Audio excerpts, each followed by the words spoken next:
んにちは、和田よしみです。今日の姫ご飯は夏野菜の天ぷらそばを作っていきます。それでは作っていきましょう。それでは解説していきます。で、まず最初にそばつゆは今回お水とめんつゆだけで作る簡単そばつゆです。で、これ冷蔵庫に入れてあげて、他の食材ができるまでずっと冷蔵庫で冷やしておいてあげてください。で、薬味の準備なんですけど、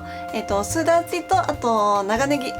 は薄くスライスしてあげて、で、あとわさびを添えて薬味の完成で、そばを茹でていくんですけど、今回は乾燥のそばを使用しております。で、茹で上がったらざるにあげて、で、流水でね軽くこうぬめりを取るような感じで洗ってあげてください。で、天ぷらを作っていくんですけど、まずコーンのかき揚げの準備なんですが、コーンはね水分があると結構跳ねちゃうので、キッチンペーパーで水分を拭き取ってあげてください。で、ナスとかね、他の食材もそうなんですけど、やっぱりこう揚げ物をするのでどうしても水分があると揚げた時にねパチパチ跳ねてしまうので、軽くねお水で洗ったりしたら水分をキッチンペーパーで拭き取ってあげるっていう感じでやっていただくと、安全に揚げ物が出来上がるんじゃないかなと思います。で、舞茸は食べやすい大きさにこう手で裂いてあげて、これで準備の完了で、天ぷらの衣を作っていくんですけど、小麦粉にマヨネーズとお水を入れて、こうさっくりねちょっと粉っぽさが残るぐらい混ぜてあげて、で、具材をつけて、でこれで揚げていきます。で、油もね、そんなにたくさん油なくてもいいかなと思うので、1センチから2センチぐらいは欲しいかな。1、2センチぐらい油を入れて、で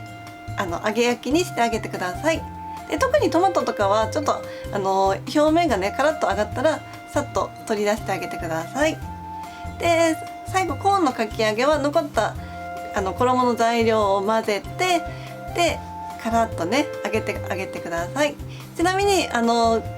衣にねマヨネーズを入れてるので、揚げ上がりがカラッとサクサクした食感に仕上がります。で、おそばをお皿に盛り付けて完成です。できました。では味見していきます。では、いただきます。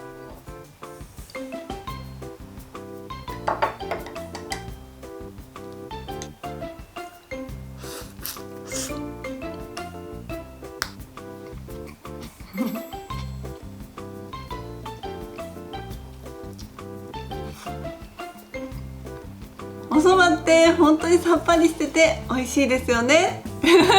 そしてさっぱりしたお蕎麦を食べた時にこうカラッと揚がった天ぷらがあるととっても美味しいと思います。ぜひ作ってみてください。最後まで動画をご覧いただきましてありがとうございます。チャンネル登録よろしくお願いします。そして姫ごはんの公式 LINE アットが始まりました。今だけご登録の方に DVD の限定レシピであるフラワーボックスちらし寿司弁当の作り方動画をプレゼントしております。詳しくはコメント欄にリンクを載せておきますので、ぜひぜひご登録いただけると嬉しいです。それではまたお会いしましょう。さようなら。